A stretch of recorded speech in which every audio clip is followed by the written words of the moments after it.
Hey, what are you doing? Don't you see trying to arrange this mess? Haven't you read a book? Oh my god, I don't have time for your books. Just look at this.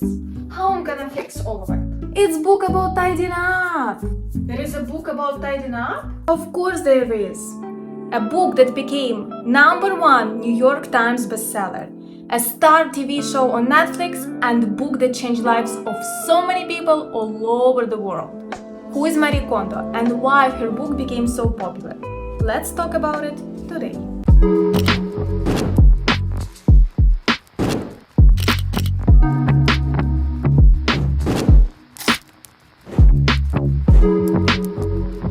So today's hero is the book by Marie Kondo, which is called The Life-Changing Magic of Tidying Up. Marie Kondo was born in Tokyo in 1984 in the family of a doctor and a homemaker. As a little girl, Marie Kondo was observing her mom enjoying taking care of the house. Since she was 5, she started to read magazines about organizing, and when she was at school, she was organizing books in the classroom.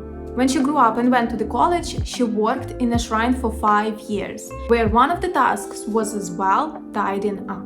Shrine is a place where people worship gods. They come there for celebrations, when kids are born, for weddings, for example, to pay respect to gods and, of course, to pray. So basically, since childhood, Marie Kondo was surrounded by organizing and tidying up. So, safe to assume I am a crazy tidying fanatic.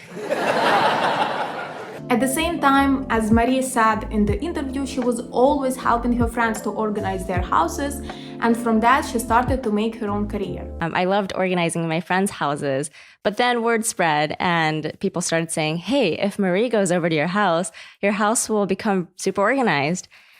That's when people that I didn't know started reaching out to me and saying they'll pay for the service. For Marie Kondo, cleaning and organizing was always about throwing stuff away, which, as she said in one of the interviews, was not really helpful in making the place really tidy and always felt for her like something negative and stressful. So instead of focusing on what to throw away, she decided to make tidying up something more positive and to focus on what to keep. I thought, that's it.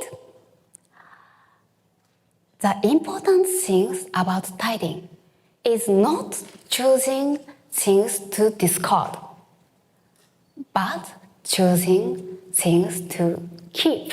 And this is how one of the main concepts of her book was born: things that spark joy. If the item sparks joy, keep it. If it does not, get rid of it. This is one of the main ideas of her book. It's to keep things in the house that bring you joy, so your house can be the place that comforts you, sparks you, and makes you happy. I'll tell you honestly, I love this concept very much. Moreover, I'm doing it myself for years, before even I heard about this book, because for me, home is a place where you should come after a long working day and be able to relax. And when you are surrounded by things that you don't like, or maybe things that are even irritating you, for example, it's gonna be very difficult for you to do that. So personally, I think that this is one of the first reasons why you should read this book. The key point is to touch each item one by one. Just looking at it is not enough.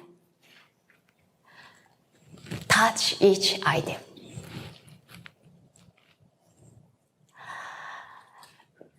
When the item in your hand speaks in your heart, you will feel like this.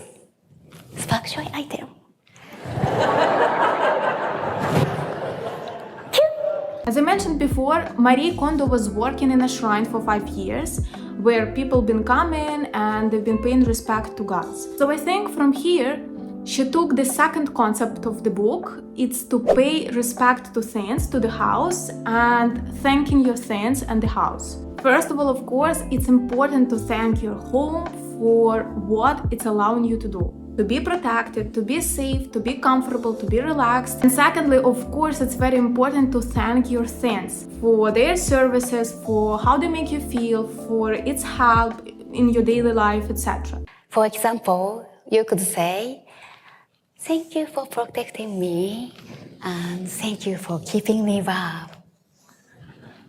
And of course, one of the reasons to be grateful for your things, as Marie says in her interview, it's to get some closure. It's gonna be much easier for you to let it go. So in regards to your question on why it's important to say thank you to each item, well, when you're saying thank you, or rather when you're discarding something or when you're throwing something away, it's pretty common to feel guilt. You feel guilty for throwing something away. But it's really important to feel that guilt, and by saying thank you, it becomes easy to throw away. I'll tell you honestly, I never even thought about it this way, but I think this way of attitude to your stuff that you own in the house and to house in general, helps you to feel more grateful in life. Because when we get used to things, we tend to take it for granted. But this concept allows you to rethink your attitude to a lot of things in life. For example, I am doing the gratitude practice every single day for so many years in a row, but usually I say thank you for having a cup of coffee in the morning, for example, but never thank the cup itself, I believe that this concept is amazing because it won't only help you to feel more grateful, but it will help you to value things around you, things that you own much more. And I want you to understand why it is important, because we have consuming mindset right now. We buy stuff that we don't really even need, that we don't use. Because of that, there are people who are producing a lot of stuff that we don't need. And if you will think globally, it has extremely bad impact on our planet. So what I'm trying to say is that one simple thing, as respecting and valuing things that you have in your house and the house itself, will not only change your life, but it can change the lives of so many people, so many animals and nature in general. I'll tell you honestly, when I read the book, I did not think about it. I started to analyze and dig deeper only when I started to write this review, and I realized how important this book actually is at some point. One of the most important advice that Marie gives in her book is to complete the process of tidying up once and for all at one period of time. And let me explain why it is important. Marie Kondo says that it's important to face each item at once because it will help you to understand what are your values. So think about, what values do I think are important? So this is an example of one of my clients, but she got a new job in something that she really wanted to work for. Other examples include people who built their own businesses or really re-examined their relationships and kept only those who were really important in their life. Because putting your things in order is the process of understanding your inner self. Whatever sparks your joy now, this is who you are right now. And the space we live in should be a space for the person you are becoming right now, not who you were in the past. So basically what she means here is putting your things in order means putting your past in order too. And I will tell you honestly, this is one of the main ideas as well that I love very much. But I have a little disagreement here because she says that once you will tidy up the house, there is no need to do that again and again, But I personally think that you have to do tidying up every other 2-3 years. Because you see, we people, we change. We don't stay the same. And because of that, our values change, priorities, interests, etc. And that's why reorganizing your space once doesn't work. For example, I change my wardrobe every 2-3 years because I just simply don't feel the same anymore. I am not the same person as I was at 22, for example. I'm almost 27 right now. I grew up so much, so I feel differently, and stuff around you helps you to reflect your inner self outside, But of course, in general, the concept is so amazing. Living past in the past, such as relationships, work, things, etc., is so important. Because past is our comfort zone. It's something that we know already. And where is comfort zone, there is no growth, there is no space, no room for anything new. So because of that, I love this concept so much. I personally started to do that 10 years ago approximately, since I moved out of my parents' house, and I haven't regretted even once, especially leaving the things behind, like physical ones. Because I remember I once heard the sentence that really changed everything, and I did not even know about this book before, Someone said that you need to have a life that you can fit in 2 luggages.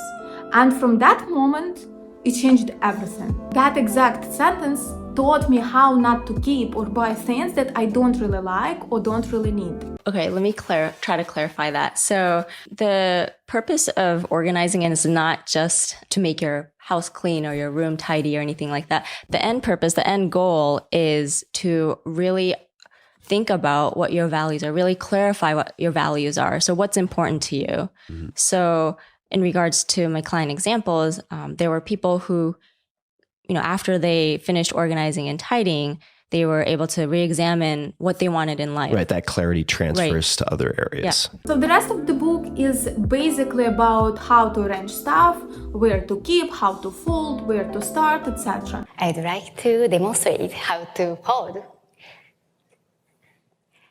Here is a t-shirt. First, fold one side towards the center. Fold other side the same way and creating a rectangle. Fold in half. This time, leave a little gap. It is so important. And fold it in thirds.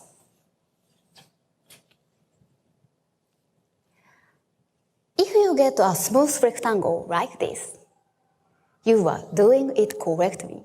Of course, I have other insights from this book that you can find on my Instagram or here somewhere in shorts it's gonna be. But the main ideas that personally I loved in this book, we already discussed. I honestly think that this book would impress me 6-7 years ago when I was 20, because as I said before, I already know mostly everything, except maybe how to fold clothes or something, but it's not really important for me. But of course, if you have problems with letting go of your past, impulsive purchases, arranging your space, then of course I believe that this book will really help you. So as I said, this book became a bestseller, and as people say, it really changed their lives. For me, it's not life-changing, honestly, if to answer the question in the first place. But of course it has some nice ideas, and to talk about these ideas through cleaning, organizing, it's actually very smart. I admire the author, Marie Kondo itself, because how from tidying and organizing she could make the whole career, write a bestseller book and became so famous.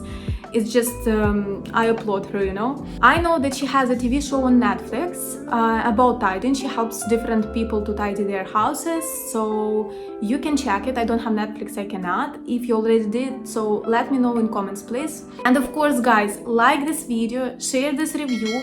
If you already did read the book, please let me know what is your impression about it. Did it change your life? So, what did you think? Did it make you want to tidy? I hope so. And of course, keep your places organized, leave your past in the past, and enjoy the present moment because it's so beautiful. I love you all very much, and I will see you next time.